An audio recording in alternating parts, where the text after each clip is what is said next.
Hey, hi everyone. Welcome to Primary Market Chatter brought to you by Sunday Investing. This is the September 4th week IPOs edition where there is a barrage of IPOs. Like there are some 27 IPOs next week and we don't know how we'll cover all. But the idea was to get started as soon as possible. So that's why we have a space on Saturday. We are covering 8 IPOs today. So it's a big number. We'll keep all of them pretty short. The idea is to try and wrap up everything as soon as possible. So if you need more details, please kind of go through the DRHP, listen to promoter interactions, etc. Everything now is available on online. So definitely read and make your reviews and we'll get started in the next 2 minutes. But yeah, a couple of queries, housekeeping announcements that one, we are not SEBI registered research analysts. Nothing we say is a qualified opinion. Everything we say is just our plain and simple vanilla opinion, which can be right, can be wrong, most probably take it as wrong. But like, so you do your own due diligence and then basis that take a decision. Second thing which I want to highlight is that if you haven't joined the YouTube channel, please go ahead and do that as well. We are talking to a lot of promoters as well from for the IPOs which are coming, and we'll be posting promoter interactions as well. Those are a great way to be able to understand the company. We have spoken with 3 or 4 promoters, so definitely go ahead and join the channel. We'll be posting these interaction videos as well as shots of these interactions, what we find relevant on the channel. So go ahead and do that as well. With that, maybe एक बार start करते हैं. In terms of the order, we'll start covering in the sequential things of when IPOs are closing. So the first one we'll be talking about is Jaydee Cable, setting up the company incorporated in 2015. Companies engaged in manufacturing of high quality cables and conductors that cater to the power T&D segment. Company's product portfolio includes power cables, control cables, area-based cables, etc. Setting up the IPO, it's a big size IPO, 96 crores का IPO है, जिसमें से 85 crores fresh issue है और 11 crores का OFS है. So market cap जिस पे कंपनी आ रही है वो 343 crores है. So close to whatever your 30% type का dilution है, and 11 CR OFS promoters taking a part exit, 85 crores is going into the company. We'll understand where it is being used. In terms of the FY25 financials, top line 250 crores की थी. So big top line. Bottom line PAT 22 crores का है, तो PAT margin around 9 crores, 9%. 22 पे 343 पे आ रहा है, so around 14-15 PE if I'm not wrong. In terms of the LM is GYR Capital. So with that, over to you, Yash, to talk about JD. So Jaydee Cables is an manufacturers of wire, cable and conductor which are used in electricity transmission and distribution segment. The company is incorporated in 2015 and it is based out of Kolkata, West Bengal. The company produces wide range of products, low tension power cables, control cables, aerial bunched cables, service wires and bare conductors like AAC, which is all aluminum conductor, and all aluminum alloy conductors. And the third one is aluminum conductor steel reinforced. So these products are critical components and efficient for reliable power distribution networks. The product portfolio also includes LT cables up to 1.1 kV. So the company holds 5 BIS licenses for different cables and conductors, which are difficult to obtain due to rigorous testing and third-party certifications. They are also approved vendors for several state electricity boards. JD primarily supplies to state government power utilities like state electricity boards and also to private EPC contractors in private sectors. As per the company's filings, they are majority of approved vendor for multiple state utilities across eastern and northern eastern India, including Assam, Odisha, uh, Jharkhand, Bihar, Manipur, Tripura, etc. So their geographical concentration is majorly into east and northeast. India has been historical focus for them, leveraging the region and ongoing rural electrification and grid expansion projects. JD is now eyeing expansion into other region as well. Their major plans into enter into North and West India as well. States like Madhya Pradesh, Rajasthan, Uttar Pradesh, and Maharashtra are on their checklist, where infrastructure spending is robust. On the supply side, the company sources raw materials such as aluminum and copper from multiple sources to ensure steady supply and cost efficiency. Uh, Majority of materials are typically bought at prevailing market rates, which are spot purchases, with an emphasis on maintaining quality. They also have in-house facilities for processing like wire drawing, stranding, insulating, and armoring, which allows value addition internally. By partnering with trusted raw material suppliers for copper, aluminum, PVC, and XLPE, etc., they strive for cost-effective procurement and avoiding dependency on single supplier. As I told that they majorly buy in prevailing market prices, which are the spot prices. They generally don't have long-term fixed purchase contracts for their raw materials. Since the prices fluctuate and suppliers themselves revise the rates frequently, instead what JD does is they mitigate the volatility by diversifying suppliers, ensuring the backup option if one supplier faces issue, and by maintaining just enough inventory to buffer the short-term price swings. For large orders, what they do is they sometimes lock in prices with suppliers for the quantity they require for the project or hedge partially if possible. On the sales side, majority of the government tenders are fixed price contract. They aren't explicitly escalation clauses for commodity prices in short terms. However, the project durations are short, let's say for a few months. So they also align raw material purchasing with order execution timing to avoid being caught by sudden price hikes. Management also said that in past year, aluminum prices were relatively stable and slightly down, which helped them their margin, lower input costs.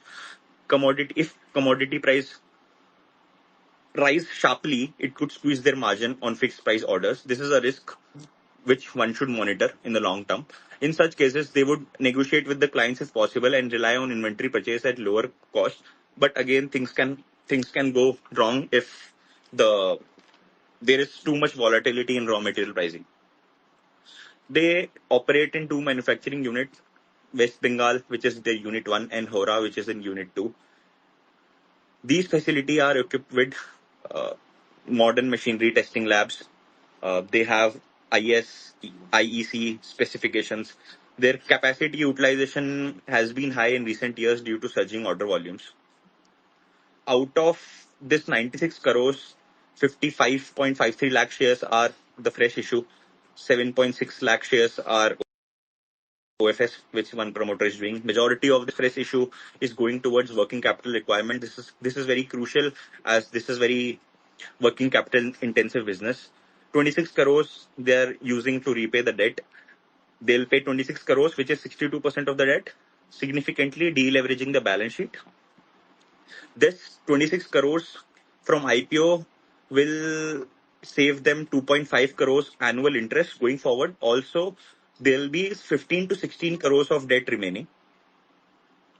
They may also consider near-term loans in future for capex if they set up a new production plant. As of now, there are no plans. The rest of it, 15-16 crores, will be general corporate purposes. The capacity.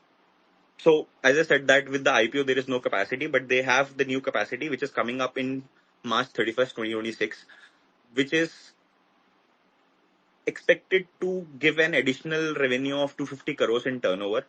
So, the capacity increase is very small, is in a smaller space, 12,000 square feet, which is achieved by very advanced and high speed machinery. Wire drawing machines होती है 20 ton का माल बना देती है 5 ton की जगह. So growth projection with the new facility coming in March 26 should be 40 to 50% CAGR. They are aiming for 350 crores revenue in FY26 and more than 500 crores revenue in FY27. They are also diversifying their product in other segment as well. AL59 conductors हो गया, HT cables हो गया, which is 11 kV and 33 kV potential होता है उनके पास. Then there is new unit will be जिससे नया production start होगा MVCC, which is 3.3 kV. Then there is HTLS conductors, which is a slightly new gen project and जिसमें ज़्यादा margin रहेगा. They have a outstanding order book of 300 crores, which is scheduled to be completed in 12 to 18 months. Many orders are likely to be covered और भी मतलब they are bidding. तो जैसे जैसे orders आते रहेंगे वैसे वैसे their order book is yet to scale. जो ये लास्ट ईयर का रेवेन्यू था उससे कंपेयर करा जाए तो 1.2x ऑलरेडी हो चुका है. सिग्निफिकेंट विजिबिलिटी दे रहा है अभी भी मैनेजमेंट को कि कैसे कैसे उनका बिजनेस होने वाला है. तो बेसिक मॉडल क्या है कि प्रोजेक्ट बेस्ड बिजनेस में प्रोजेक्ट बेस्ड काम करते हैं. आरडीएसएस के, पावर डिस्ट्रीब्यूशन के, ग्रीन एनर्जी प्रोडक्ट्स के, जो भी इनके प्रोजेक्ट मिलते हैं वो प्रोजेक्ट बेस ही रहते हैं. In terms of one major question in terms of their businesses, their margin profile and sustainability. So EBITDA की बात करूं अगर मैं, EBITDA was very sharp increase from FY24. FY24 में 7.2% margin था, FY25 में 13.6% margin था. Similarly net profit margin की बात करूं मैं तो FY24 में इनका मार्जिन वॉज 4.5%, FY25 में 8.8% आ गया, FY23 में 0.8%. Majority of this could also be because they were private and they does not want to pay much taxes, so that's why they were showing less of the earnings. How I feel these could be sustainable is the question of sustainability आता है mind में, but there are few factors which we should consider. First is product mix. तो अभी ये लोग product mix में they are expanding much into the new age product which is the AB cables, aerial bunch cables, open conductors. तो इसमें margin थोड़ा ज्यादा है. जो कमोडिटाइज बिजनेस है, जो नॉर्मल बेयर कंडक्टर्स है, उसमें ग्रॉस मार्जिन कम है, तो उसको छोड़ रहे हैं अब ये लोग. The another one is scale and operating leverage, जिससे जो 250 करोड़ का एडिशनल टर्नओवर इनका नए प्लांट से आ रहा है, उससे इनका फिक्स्ड ओवरहेड जो है, मैन पावर है, सेलिंग, जनरलिंग, एडमिनिस्ट्रेशन कॉस्ट है, वो कम हो जाएगा. गोइंग फॉरवर्ड इंक्रीमेंटल रेवेन्यूज भी आने लग जाएंगे, तो हेल्दी मार्जिन प्रोफाइल रहेगा due to deleveraging the balance sheet and operating leverage coming into the play. Another thing which could impact their margin is their raw material. जैसे मैंने बोला, raw material volatile रहता है, उसकी वजह से up and down हो सकता है. Majority of time there are fix contract, but ठीक है, कभी कभार इनको बड़े प्रोजेक्ट्स में इन्होंने hedge भी कर लिया, तो might help in this. But this raw material pricing is must to keep in check.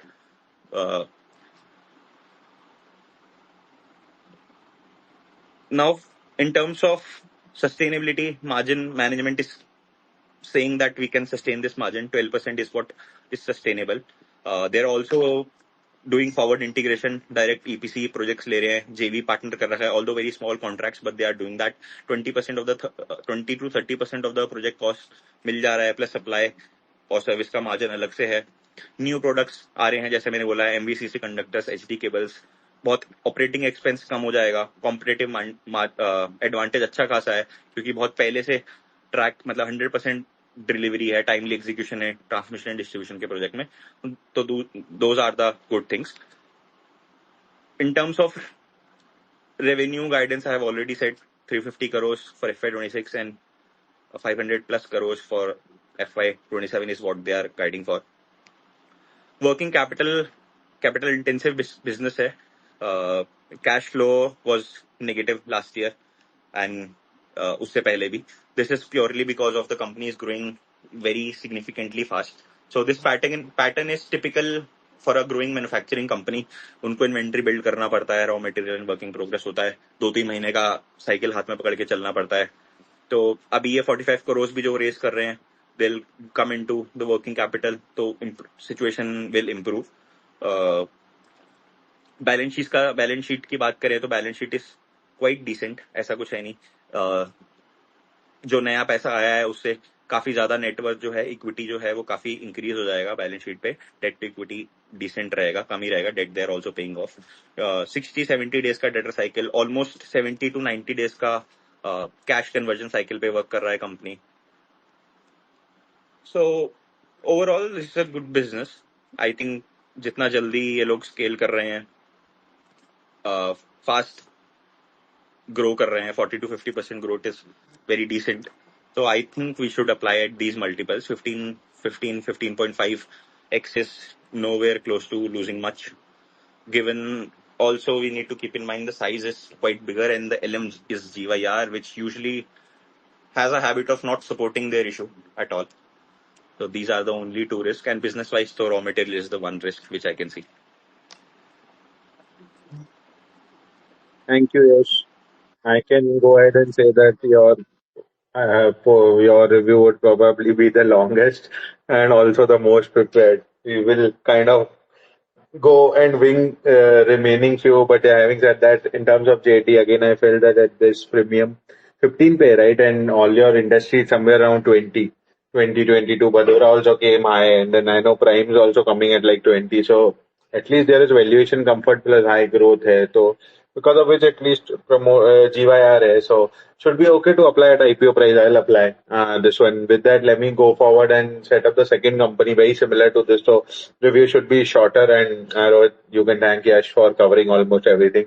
With respect to the industry, etc. But yeah, we'll talk about Prime Cables. Incorporated in 1997, company is an Indian cable manufacturing company known for producing wide range of cables and wires, including LT, PVC wires, controls, and AB cables under the brand name Prime Cap. तो अगर बस brand name को change कर दूं तो बाकी introduction तो same ही है. Having said that, setting up the IPO, it's a 40 crore IPO. All of out of which 35 crore is fresh. 5 crore का OFS है. Partners, promoter are taking part exit. 35 CR they are raising fresh into the company at a market cap of 152 crores. So slightly lower than 30% का dilution है. FY25 financials की बात करूं तो 141 crores का top line है. 7.5 crores का bottom line है. So they're coming at like 20p. JD was at 15. This guy's at 20, but this guy is also smaller in size. So we'll try and understand ki forward पे कैसा दिख रहा है. In terms of the LM is Indo-Orient, which has a decent repute. Last issues I remember was Yash High Voltage and GC Grand Continent, and has a few misses as well, EMA partners, etc. But yeah, with that, over to you, Rohit, to quickly talk about Prime Cables. I understand you also met the promoters also, so would be helpful to get your view at a high level. Thanks, Manish. Yeah, I'll be quick because at least a lot of things will overlap with JD, so I will not cover them. But essentially, these guys are also B2B manufacturers of electrical cables and wires.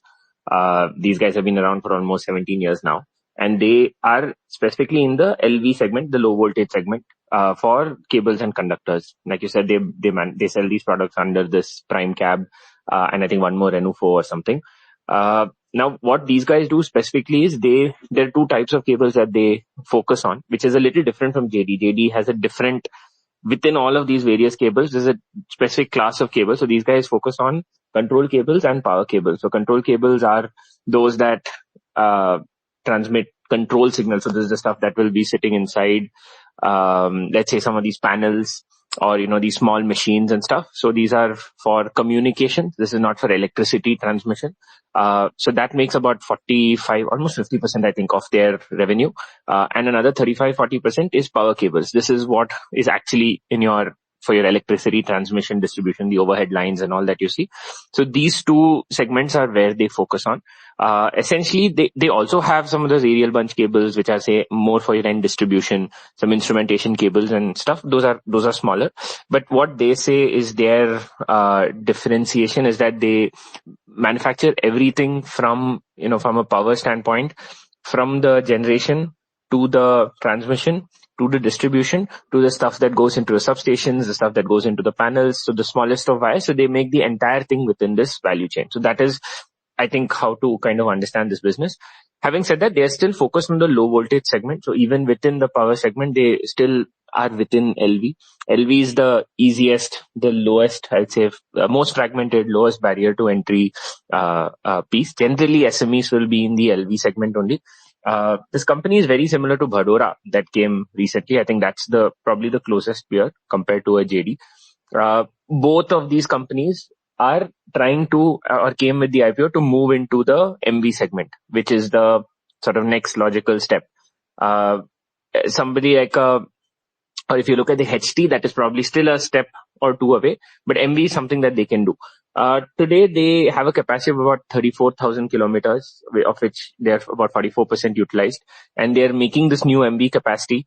Now, we have spoken to the promoter. I'm not able to recall exactly this number.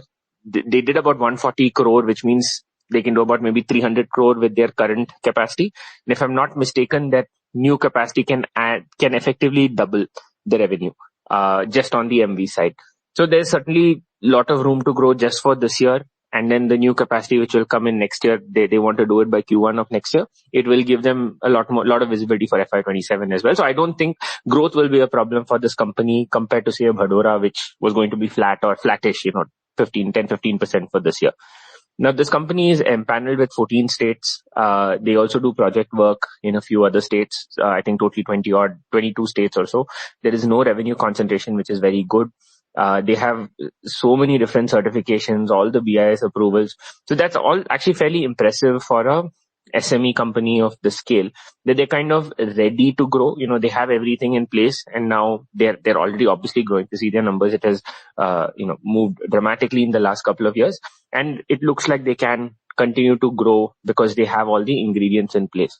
They also have a testing lab, which is also a very important thing. So a lot of these things matter, because when a client chooses you, if you have to work with some of the Maharatna PSU, some of these EPC companies, the discoms, they come and they check your facilities, they check your capabilities. So having all of these approvals, these testing labs and so on are very good to get the orders that you need.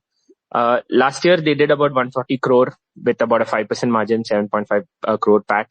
Very, very strong growth. The promoters feel that, the growth should continue and the margins still have some more room to grow. It's about 10% EBITDA. They feel 11-12% is sort of where the general power segment, when they work, especially with the government, sits. My understanding is they should be able to do maybe 220 odd crore for this year with, anywhere from 11 to 14 PAT, depending on, where they end up, maybe let's say 12 to 14 PAT. Then FY27 can be even stronger once the MV capacity also goes live. They also have a lot of repeat clientele, and they're very confident that, the demand from the same clients gives them comfort key that MV cable capacity, once it goes live, will get utilized quite quickly, because it's the same client who buy LV cabling that will then buy the MV cabling. So again, there's something we kind of have to trust the promoter, but that's just information. Very good anchors. I think we saw Negin, we saw India Equity, which is also a good fund, India Max, which is the Polycap family. So again, good, I'd say good show of confidence. I think Negin itself was in the pre-IPO too. Now, the only thing with this company is it's coming at 20 times, which is what I think Bhadora came at 17, 18 times. It did not move. Now, a little bit it has moved now, but it hasn't really made a decisive breakout move. One difference here is that even at 20 times, it's probably much cheaper than a Bhadora on FY26. Maybe FY27, not very different, but FY26 certainly cheaper. So probably post H1, assuming H1 does well, if they have to kind of meet their guidance, it will certainly start looking good. The numbers will look good, and the growth should also, will start looking very optically good. And one thing we've seen is this transmission segment, power segment, is probably one of the most reliable segments. If you want to rely on companies delivering numbers, growth, top line growth, PAT growth, barring the odd raw material shock, this is one segment where just about every company has excellent numbers. So I don't think this will be a problem. There's just so many tailwinds in this segment that I feel this is a very decent company to, I might actually consider applying and holding. I'm not sure there'll be much of a listing pop while that initial sort of, hype cools, but I think this can do well once results start tickling in. And if they do deliver FY26 numbers, it will look extremely cheap. So yeah, I'm not sure there'll be much of a listing pop at 20x, but I think once H1 comes and, H2 starts coming around, this company will look extremely cheap. So there is shortish, medium-termish kind of move possible in my view. So that's my read.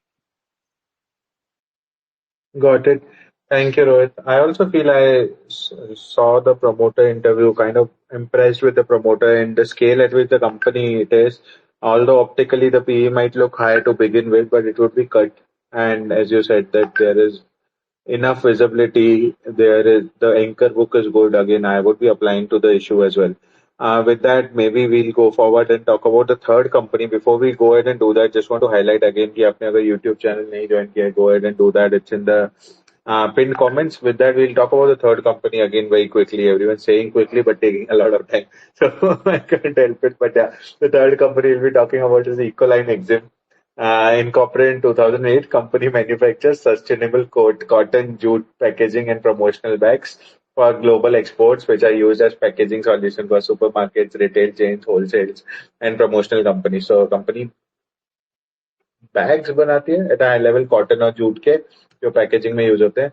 Setting up the IPO, it's a 76.5 crores IPO, out of which 61 crores is a fresh issue. It seems that the new trend is क्योंकि सेबी ने बोल दिया 20% OFSE allowed है SME में, तो सबने assume कर लिया कि 20% default OFS डाल दो. But yeah, 76.5 crore का issue है, 61 price, 15 OFS, market cap 289 crores का है. So dilution is close to 28%. FY25 financials की बात करूँ तो top line 273 crores है, bottom line 19 crores है. So 19 crores पर 289 crores की market cap पे आ रहा है. So it's coming at 15 P if I'm not wrong. In terms of the LM is Haim Securities, which usually has a very good name in the market. So with that, over to Sachin to cover Ecoline Exim. Am I audible? Yep.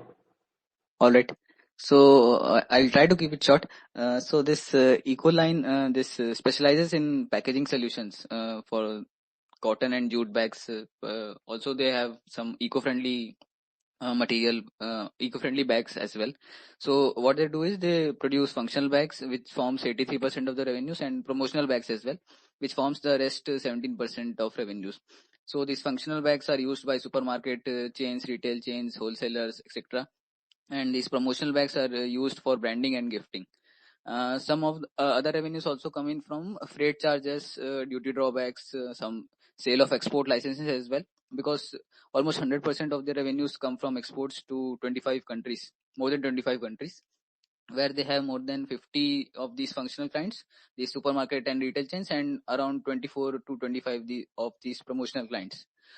They also supply some material to the USA, which is around 8 to 10% of the revenues. So just keep that in mind while evaluating this. They currently have 3 manufacturing units. One is in Ahmedabad, 2 are in West Bengal. So across these 3 units, they have 4 segments which forms part of the manufacturing process: cutting, printing, stitching, and then the end packaging.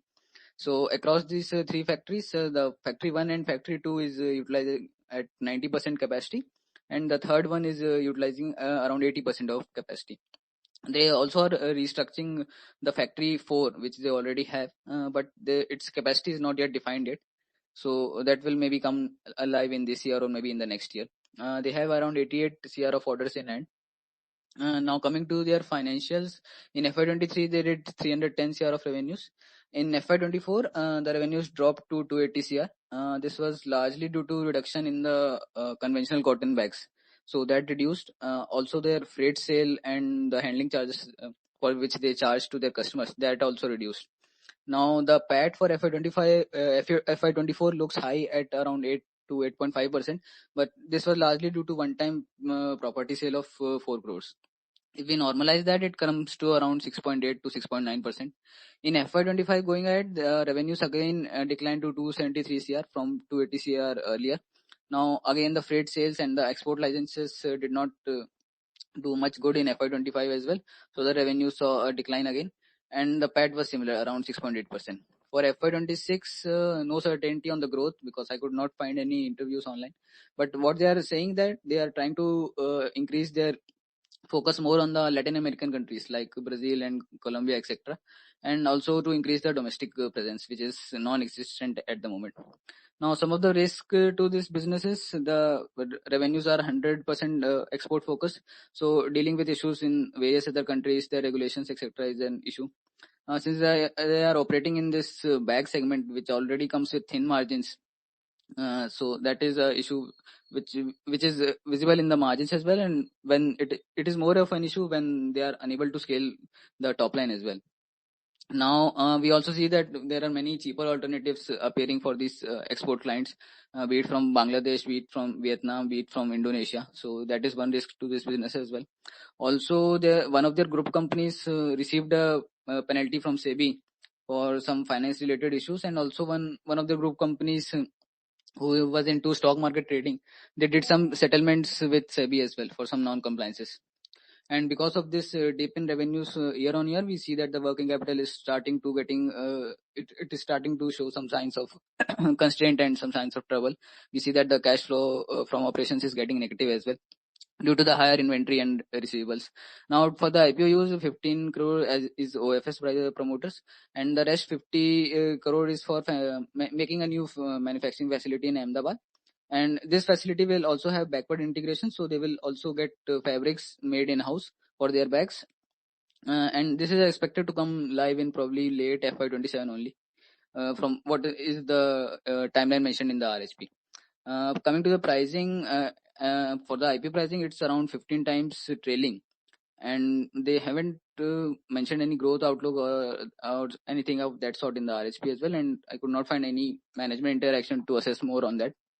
Now, there are no shortage of peers in this segment, be it unlisted or listed as well.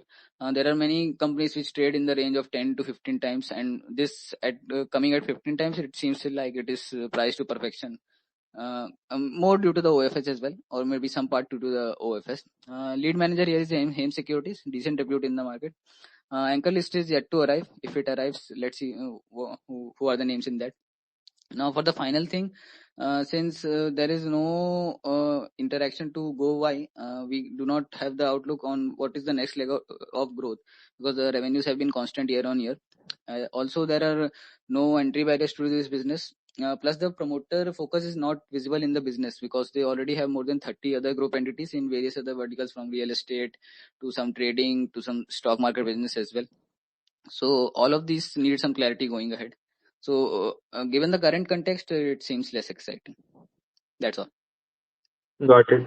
Thank you. Thank you so much, Sachin. From the sector itself, it seemed like a company which could go anywhere. So again, I would be avoiding the company because of the same reason. Like the sector I don't find exciting enough. Although LM is good, so listing should definitely be protected if someone wants to apply for listing in. But again, there are so many options that we are spoiled for choices. So we'll see. With that, maybe about the fifth company now. The fifth company that we'll be covering is. Let me let me see which company we'll be talking about. In the meanwhile, if you have any questions, आप chat box में questions डाल सकते हो, and we will take them. But in the meanwhile, let me see which is the fifth company that we have to do.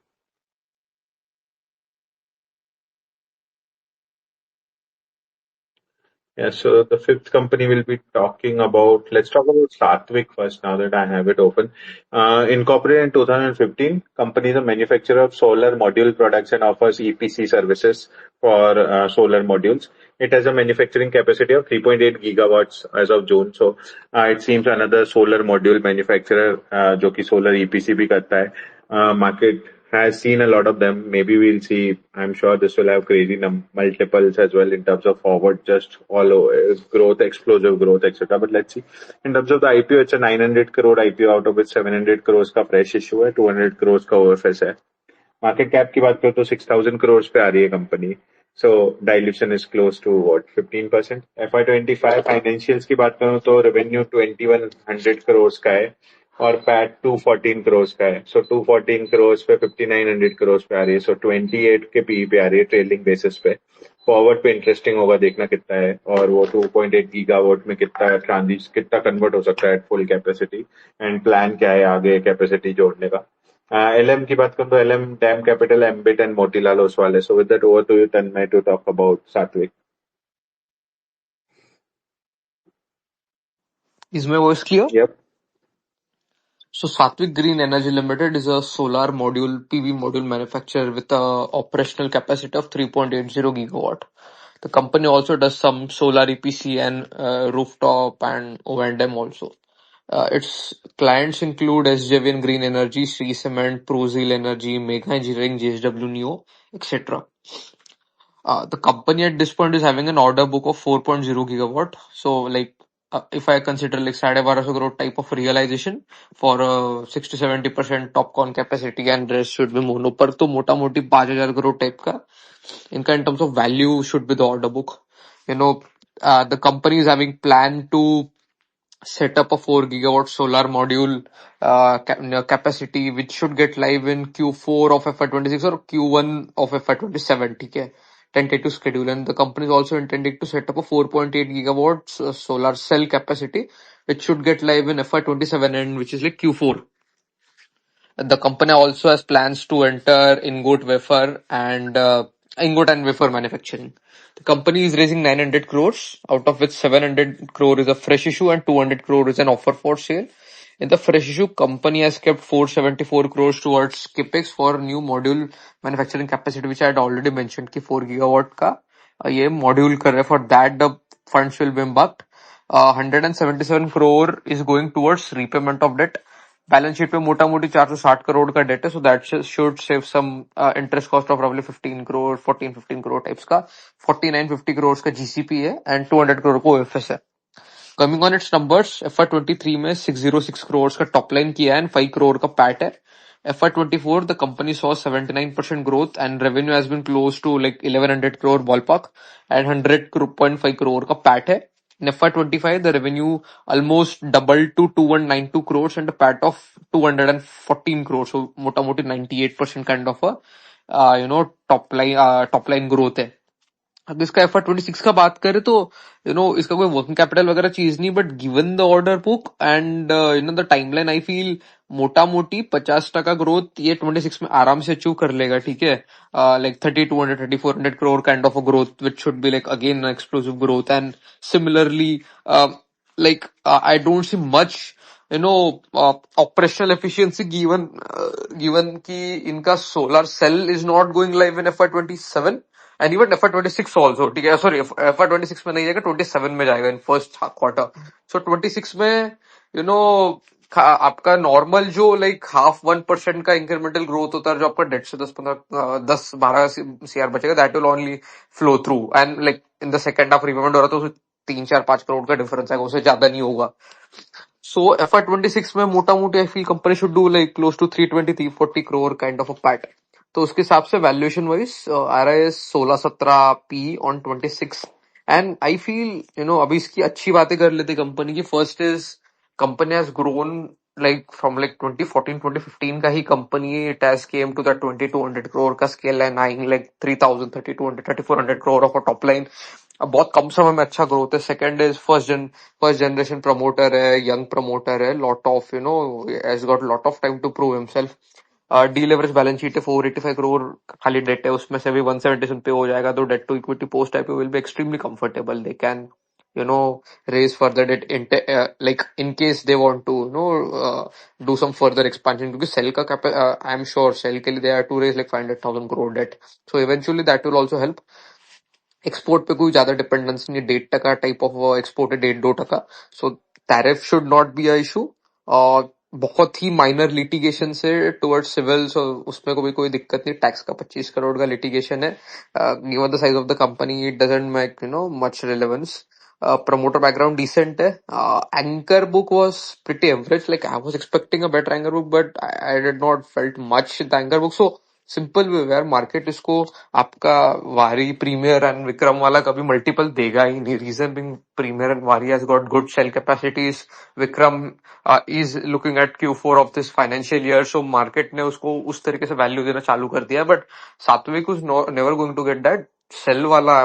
So I feel 20-26 पे if I just want to value it like 15-20% का आता है upside, तो listing gain should be rather small. और long term के लिए I am not extremely excited given being FY27 में I am sure market should be looking FY27 second half as की भाई अभी margin should be on a negative note for all this companies. As I feel FY28 के first half में थोड़ा over supply वाला चीज concerns आने चालू हो जाएंगे. सो 27 second half, I don't feel it is going to get like super good multiples. So I don't see very like good upside into it. 5700 crore का मार्केट कैप है, रीजनेबल है और सस्ता हो सकता था. So it is like I from my end it would be like 10% kind of a listing जो मेरे को दिखता है.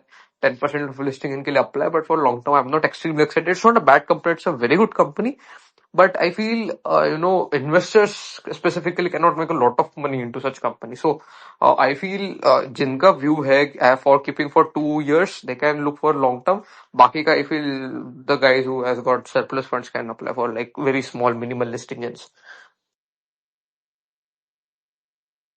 Got it. Perfect. Thank you, Tanmay. That was a rather quick review. Very uncharacteristic of you. I'm happy that you have reduced it. But yeah, my story is also similar.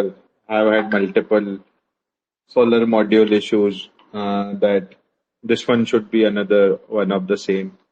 But yeah, with that, let's move forward and talk about the sixth company. The sixth company we'll be covering is BharatRohan Airborne. Setting up the company, incorporated in 2016. Company is a agri-tech solutions provider focusing on drone UAE platforms and hyperspectral imaging technology HSI. समझेंगे ये क्या है, but at high level agri-tech में काम करता है, farmers वगैरह को drones देता है for helping with seed germination, etc. I'm assuming, but yeah, let's find out.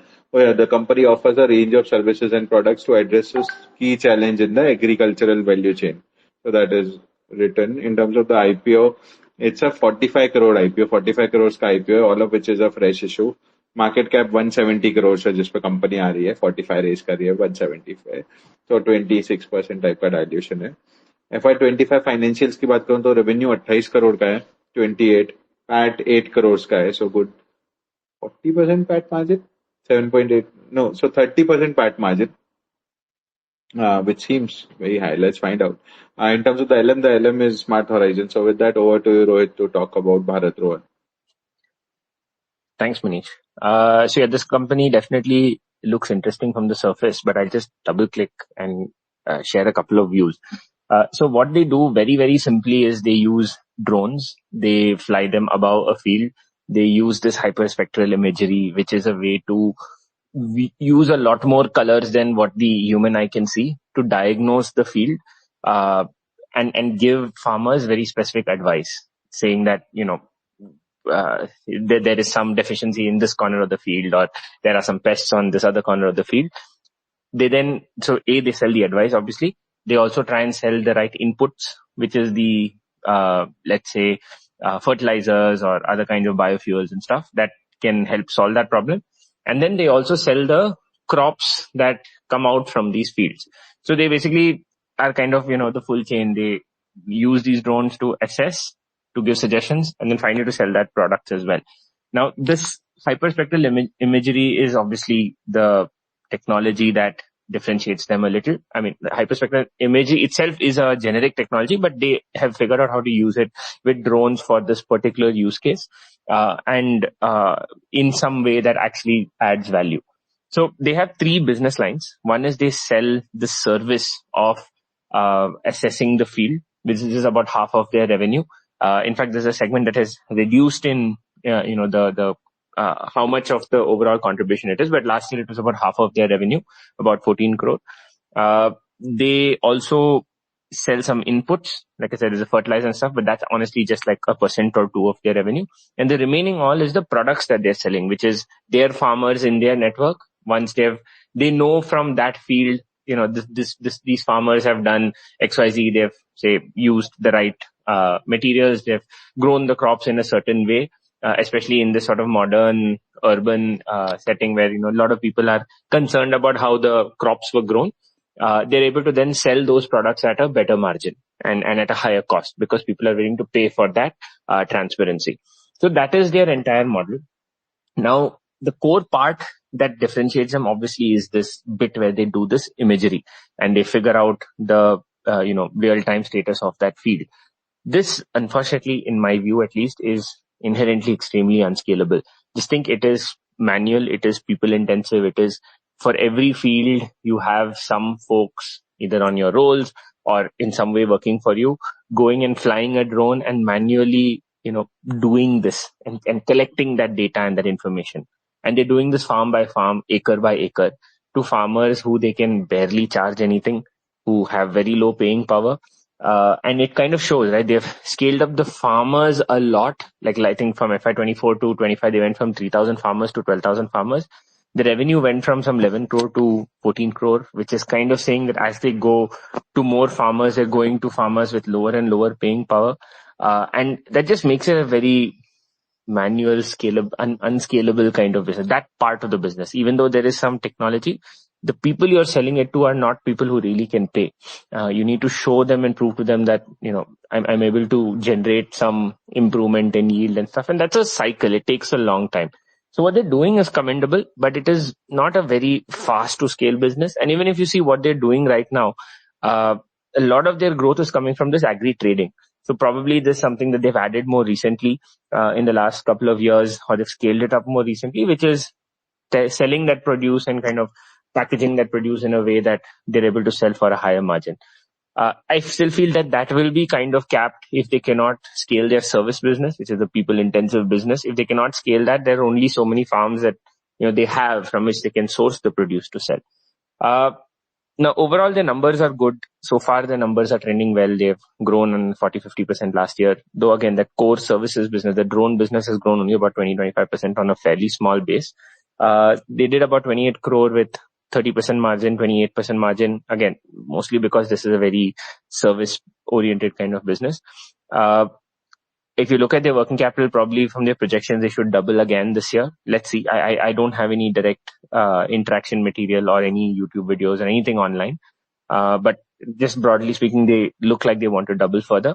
But you can see that in their balance sheet also that suddenly the inventory in their balance sheet has gone up a lot in the last couple of years, especially in the last year, which means they're moving more and more into being an agri trading business and less this drone business. Drone business is just a part of what they do. Now the pre-IPO this company is crazy amount of pre-IPO.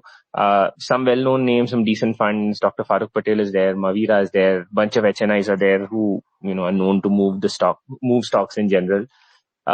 What little bit I could see with the promoter also seemed like a technocrat, but they're only old interviews, nothing around the IPO. This business is coming at 22 times, which if valued like an agri trading business is expensive, but obviously this is a lot more than that. There is value add. But personally, I don't see this as a scalable model. The value add part is unscalable. And so at some point, something will cap. The value add is already, in my view, capping. In which case, as an agri trading business, of course, you can have an infinitely large agri trading business, if you have working capital.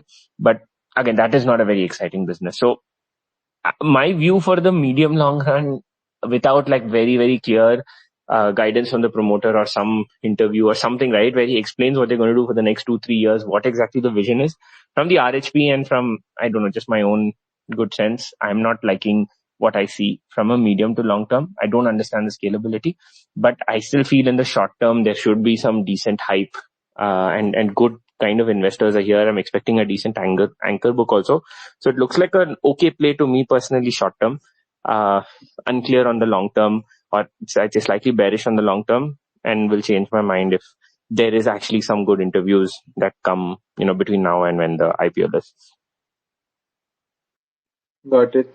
Thank you. Thank you, Rohit, for this. I understand this is a slightly novel industry, multiple pre-IPOs. So let's see how it evolves. But yeah, would not apply then, because if there are multiple companies and you don't like it, so would not go ahead.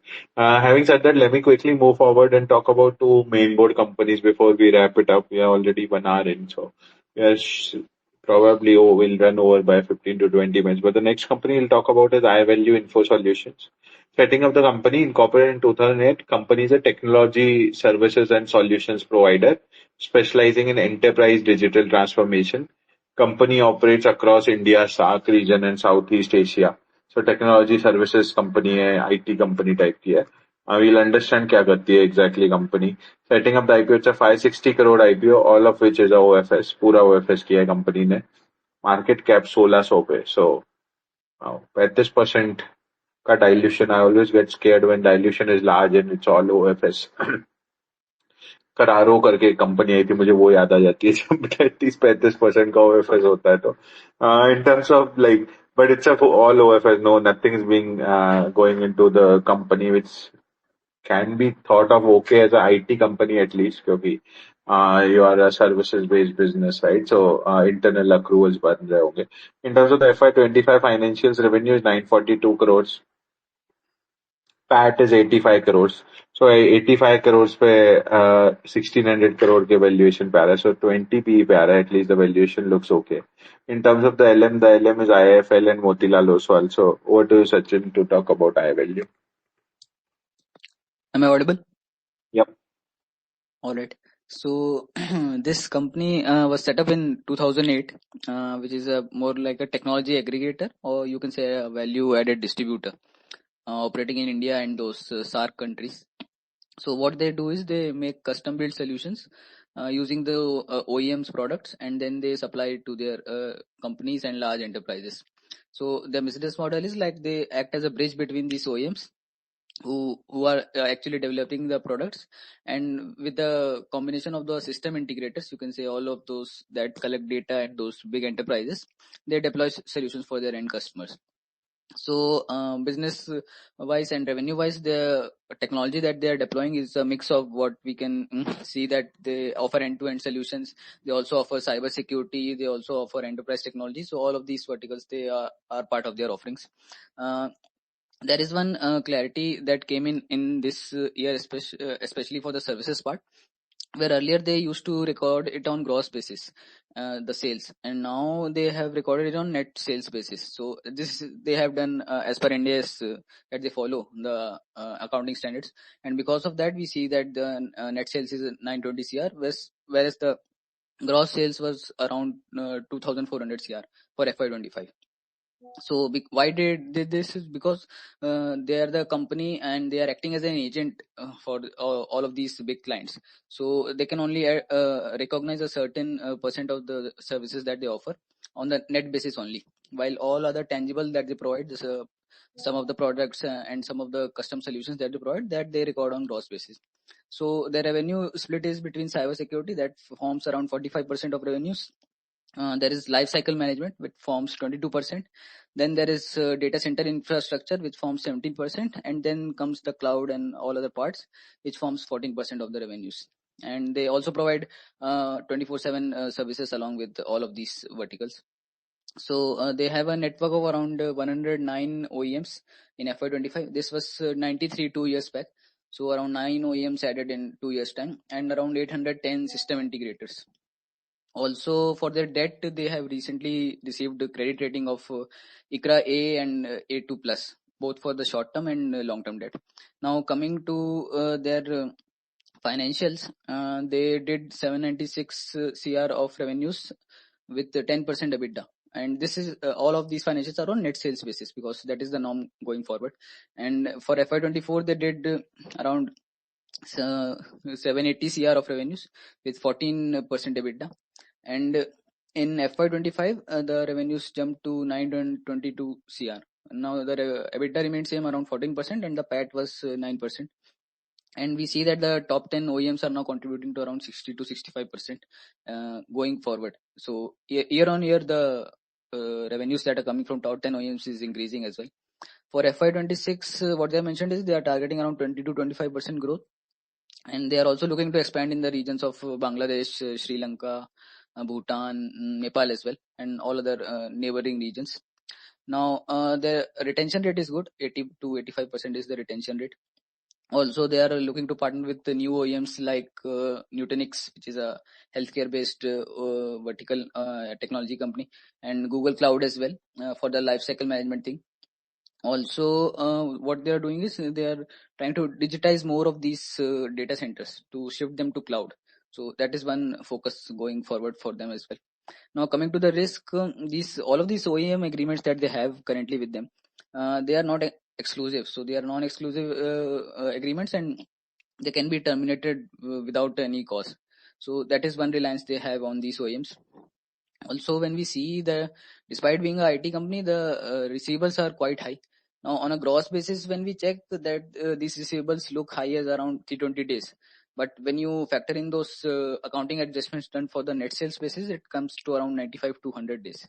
So that they say that this is the industry norm for the services that they provide. So what they are trying to do to mitigate this receivable thing is they are also now covering 90% of the trade receivables. They are ensuring it beforehand, and then they are getting all of those revenues when they are recovered from the receivables.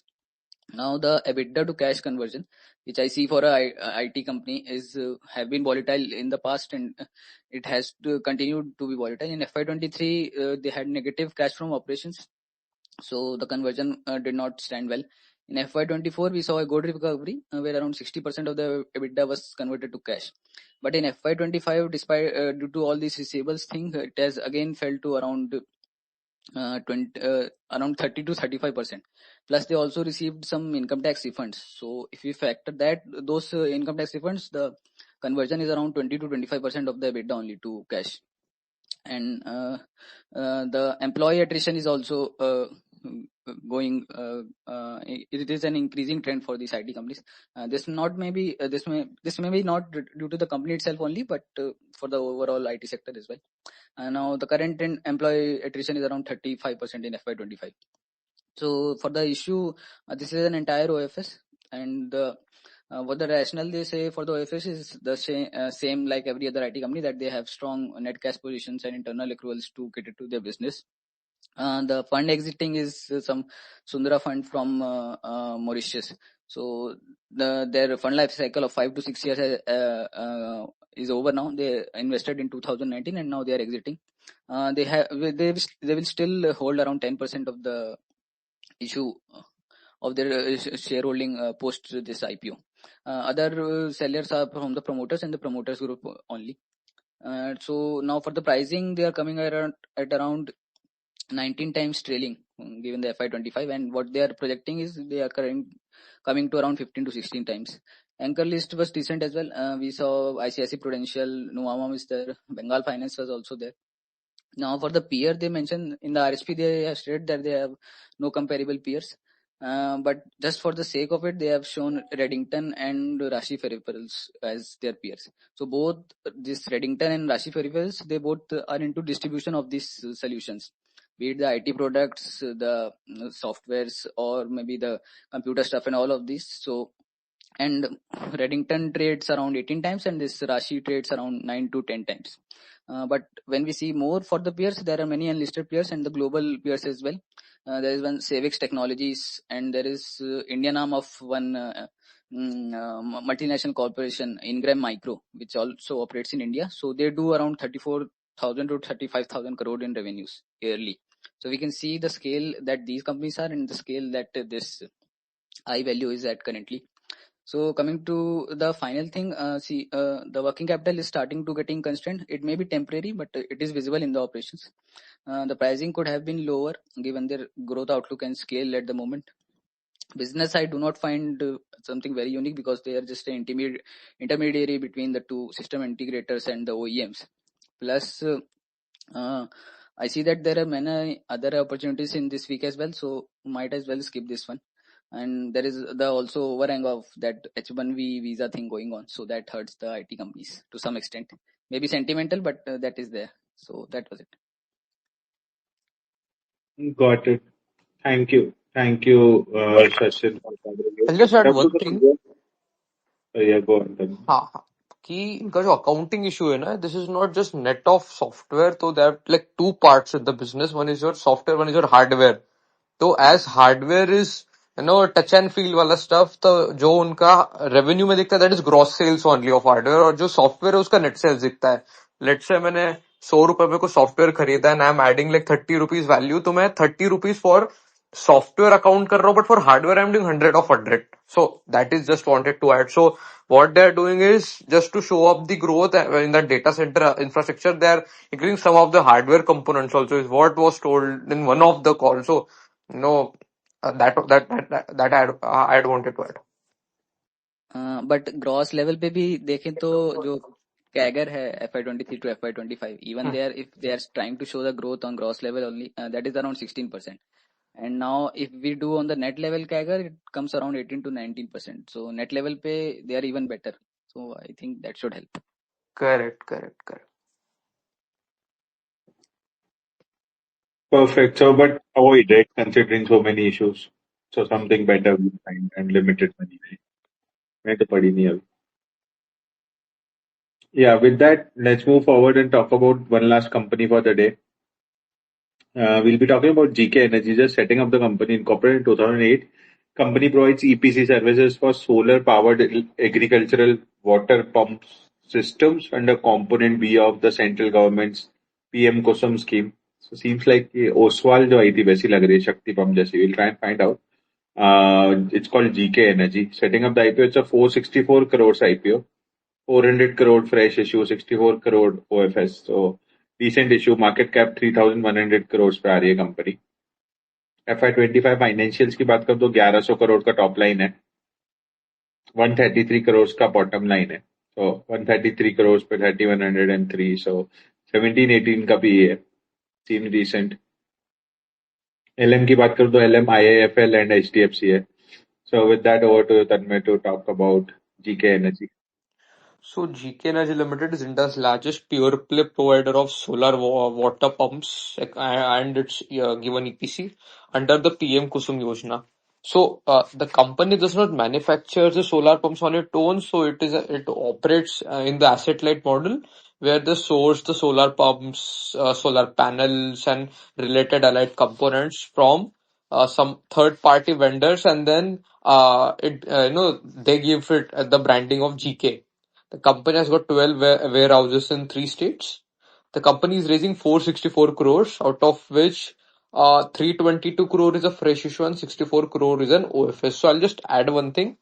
The company has already raised 100 crores as a pre-IPO placement. So if I want to put in the जो आपका fresh issue है वो technically 422 crore से 64 करोड़ को है, so I take that whole raise at 462 crore, sorry, 564 crores rather than 464. The company is putting working capital for close to 422 sorry 360 crores, 678 का GCP और 64 करोड़ को OFS है. The company is also intending to set up a 1 gigawatt solar panel manufacturing, which should get live in September 26, which is like Q2, Q3 of 26. On financial front, the company has done 285 crore top line and 10 crore PAT in FY23. In FY24, the company saw a 44% growth to 411 crore of a top line and 36 crore of a PAT. In FY23, the revenue shoot up to by 166%, मतलब almost 2.5 से 2.3 गुना, to almost like 1095 crores with a PAT of 133 crores. Coming on its order book, 1029 crore का order book and 98% is for solar pump and 2% is for rooftop solar.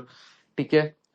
तो इसका जो working capital का दिया है इसके हिसाब से the company is projecting close to 65-70% kind of a growth. Okay, 5-10% here and there हो सकता है रीजन, बट एक चीज मैंने देखी कि इनका वर्क इन्वेंट्री डेज में they have not shown any kind of volatility. Trade receivable में भी ऑलमोस्ट सिमिलर ही डेज है, तो आई डोंट एक्सपेक्ट कि बहुत ज्यादा इससे चेंजेस होने चाहिए. तो 65% 70% टाइप ऑफ ग्रोथ है. तो इफ आई जस्ट एक्स्ट्रापुलेट 1700 करोड़ का रेवेन्यू एंड सिमिलर मार्जिन पे मोटा मोटी 220-230 करोड़ का पैट बनता है. So if I just extrapolate it for FY26, मोटा मोटी 13-14 पी पे आ रहा है 26 पे. अभी इसमें दो तीन चीजें ये है कि ओसवाल एंड शक्ति ट्रेड्स एट रफली 30 times, 30 to 33 times, 28 I guess Shakti is at 28 and Oswal is at 33 if I'm not wrong, 26 पे. These guys are end-to-end manufacturer. Oswal is at least a manufacturer. They're doing lot of solar modules. They're doing aluminum frames. They are doing everything in-house. It's a complete manufacturer. This is an asset-light model. So these guys have upper edge in terms of efficiencies and in terms of what we can say, इनका manufacturing में बहुत ज्यादा इनको खर्चा नहीं करना पड़ता है. These guys don't have much depreciation on the books, and logistically also the company is better in than both of them, but it might not fetch those kind of multiples. So if I put it at 20 times 26, which is very reasonable, given me 26 should see a strong growth. Even 27 should see another 40-50% growth. We never know. So I feel the company has left decent scope on the table. Talking on the positives, कोई tax का litigation नहीं है, कोई criminal का case नहीं, कोई statutory case नहीं है. So corporate governance wise it's a good company.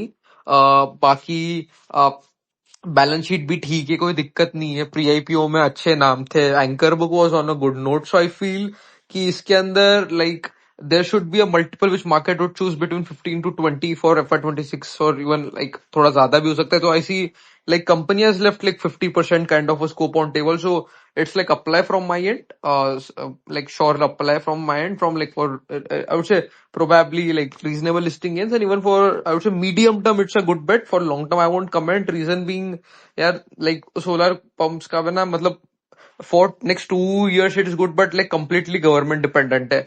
The business might do well, the TAM might be used, but at this point भाई मेरे को गवर्नमेंट पे कोई भरोसा नहीं करना है. Reason being we have seen some water infra में जो चीजें हो रही है. सो after 2 years, 3 years, each segment gets deteriorated on its own. So I feel मैं बहुत long term के लिए इंटरेस्ट नहीं लेना चाहूंगा, but for 6 months 9 months एक decent सा bet है. Very very reasonable valuations bankers and companies tried to keep as much as scope they could have kept. So it's an apply from my end. मेरे को कोई दिक्कत नहीं लगा. अच्छा है कंपनी, अच्छा IPO है, good promoters, very crystal clear promoters. I've got a lot of clarity in them. Got it. So that was with respect to GK Energy, the IPO for which is getting closed on 23rd. But yeah, with that, we have covered all the 8 companies that we had to today. I see Yash and Rohit has already left. But yeah, with that, we are left. What we still need to do is some 11 companies that we have to do, 9 main boards. We have Atlanta, we have Ganesh Consumer, we have Anand Rathi, we have Sesai, we have Jaro, we have Solar World, we have EPAC, we have BMW, we have Jain Resources, and then 2 SME that we want to do ideally are Justo and Systematic Industries. We are not 100% sure if we'll be able to do another space or not. We'll try for sure to do one more space and wrap up these companies, but we'll see how we want to do them. And that is with respect to part 1 of the IPOs. Even if we by chance can't do it, then we'll definitely post our reviews closer to the date. But yeah, that is with respect to today's IPOs. We covered all 8 IPOs. If you have missed any, YouTube channel है पिंड comments में, वहां पे जाके सुन सकते हैं. So many IPOs coming that it is just getting difficult to keep track. We'll see, but yeah, with that, thank you so much guys for joining. Have a great night ahead. Bye. Thank you, everyone.